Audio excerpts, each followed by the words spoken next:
एणिकी छतुआ बदल में पिले खाइबे मांडिया एने सूचना देइछंती राज्य महिला शिशु विभाग मंत्री तथा राज्यर उपमुख्यमंत्री प्रभाती परिड़ा।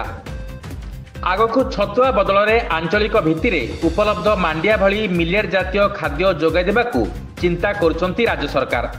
सोमवार स्थानीय राज्य महिला शिशु विकास विभाग पक्षरु पोषण मास पालन उत्सव में मुख्य अतिथि भाव जोगदे उपमुख्यमंत्री प्रभाती परिड़ा एभली किछि कहिसंती। श्रीमती परिड़ा कहवा कथा पिलांको पुष्टि साधन लगी राज्य में वर्ष वर्ष धरी चलीथिबा छतुआ योजना परिवर्तन होई पारे। माँ और शिशु को मिलुवा छतुआर मान को नहीं से गभीर उद्वेग प्रकाश करिसंती।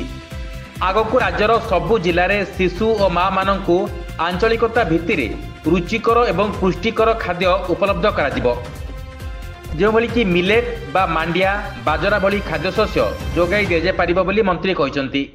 खराब मानर छतुआ जोगाण हेउथिबारु विभाग सबले निंदा सहुछि।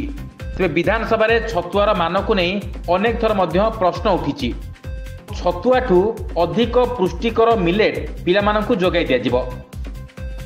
विभिन्न आलोचना चक्र आयोजन करा जाई पुष्टि विशेषज्ञ मानकर मत मध्य निया जाउछि और छतुआर विकल्प कौन रहिछि से नहीं मध्य आलोचना जारी रहिछि। तेबे रिपोर्ट प्रस्तुत हेबा परे एसबु कार्यकारी हेबो और जिला स्तर मत अणाजिबो और विशेषज्ञ मानकर परामर्श अनुसार अपपुष्टि मुक्त किभली भाबरे ओडिशा होई परिबो से नहीं सरकार चेष्टा करुचंती बोली कहिसंती राज्य उपमुख्यमंत्री प्रभाती परिड़ा।